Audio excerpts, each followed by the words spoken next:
మంత్రి గారు. కాంగ్రెస్ అంటే త్యాగాలకు మారుపేరు అధ్యక్ష, కరప్షన్ కాదు.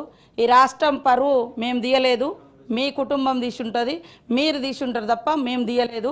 ఈ రాష్ట్రాన్ని అత్యున్నతంగా ఉంచాలనేదే మా ప్రభుత్వం యొక్క లక్ష్యము. ఇవాళ కాళేశ్వరం అంబిషన్ కరప్షన్ కావచ్చు, తరతరాలుగా వాళ్ళ కుటుంబాలకు పదవులు కావచ్చు, వాళ్ళ అధికారంలో ఉండాలనే ఉద్దేశం తప్ప మాకు అలాంటిది లేదు. అలాంటి ఏవైతే ఎలిగేషన్స్ పెట్టిరో అవి కవిత గారు వెనుకకు తీసుకోవాలని కోరుతా ఉన్నా సార్. మహిళల గురించి గొప్పగా చెప్తా ఉన్నారు. మొదటి 5 సంవత్సరాలలో కనీసం మహిళలకు మంత్రివర్గంలో పదవులే ఇవ్వలేదు. అభయాస్తం కష్టపడి మహిళలు 500 జమ చేసుకున్న 1800 కోట్లు కూడా మీ ప్రభుత్వం వచ్చినాక అవి మొత్తం వాడుకొని వాళ్ళను ఎగ్గొట్టినటువంటి పరిస్థితి. పావుల వడ్డీ కూడా మీరు ఇవ్వలేదు, ఎగ్గొట్టిపోయారు. ఈరోజు మేము చేస్తూ ఉంటే ఏం చేయడం లేదు, ఏం చేయలేదని మాట్లాడుతున్నారు. అదేవిధంగా ఇరిగేషన్కు తగ్గించారు అంటున్నారు. నీళ్లు మొత్తం మీరున్నప్పుడే కాలువలై పారుతున్నాయని అన్నారు. ఇంకా ఇరిగేషన్ ఎక్కడ మొత్తం మీరు కట్టినాం, మేము కాలువలలో నీళ్ళు ఇచ్చినాం, ఇప్పుడు కన్నీళ్లు గారుస్తున్నారు అనడం ఎంతవరకు తప్పు, ఎంతవరకు కరెక్టు?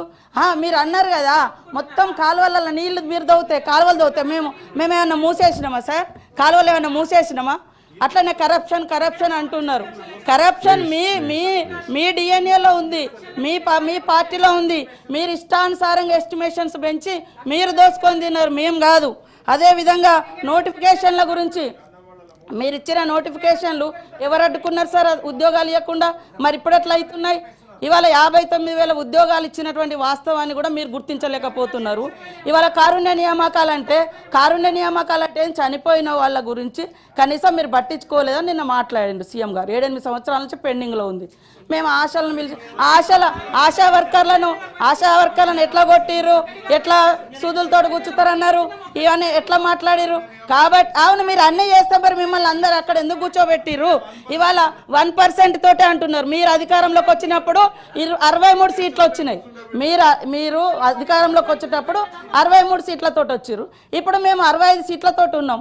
ఇంకా మీరు వస్తేనేమో గొప్పగా అధికారంలోకి వచ్చినట్టు, మేము వస్తేనేమో తక్కువతో అధికారంలోకి వచ్చినట్టు ఎట్లయితే సార్? అధికారం అనేది అధికారమే.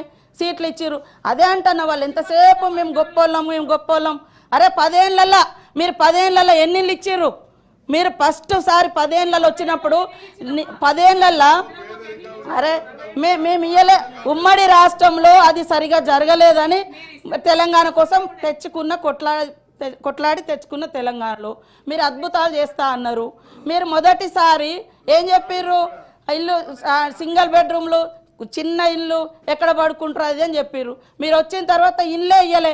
మళ్ళీ లాస్ట్కి మొన్న 2023లో ఎలక్షన్ల ముందు ఇచ్చిర్రు 5 లక్షలు 7 లక్షలతో ఇల్లులు కట్టిస్తామని చెప్పి ఆ ఇల్లులు కూడా 3 లక్షలకు తగ్గించారు.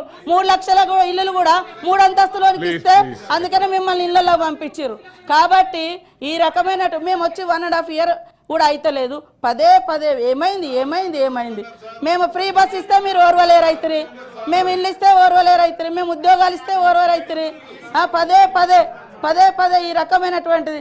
ఇవాళ మరి మీరు ఒక పథకం పెట్టిరు, అన్ని మీరు ఇచ్చిన పథకాలను మేము ఇవాళ రాజీవ్ యువ వికాసం పెడితే ఎందుకు మీకు అక్కసు? ఇవాళ బడ్జెట్ లో అదే ఇంటికో ఉద్యోగం అని చెప్పారు. అదే విధంగా 100 కోట్లు బడ్జెట్ లో పోయిన బడ్జెట్ లో 2019 బడ్జెట్ లో ఏది నిరుద్యోగ భృతి ఇస్తామని కూడా బడ్జెట్ లో 100 కోట్లు కేటాయించి కూడా వాళ్ళు ఇవ్వలేదు.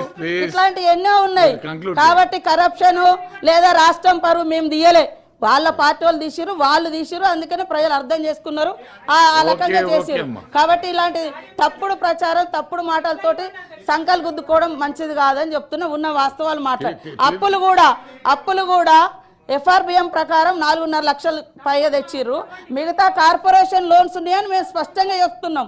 కార్పొరేషన్ లోన్స్ కూడా తెచ్చిర్రు, అవన్నీ కూడా బయట పెడతాం. అప్పుడు మీరు ఒప్పుకోండి. మరి మీ హయాంలో 7 లక్షల కోట్ల అప్పు అయిందా కాలేదో మేము చూపిస్తాం.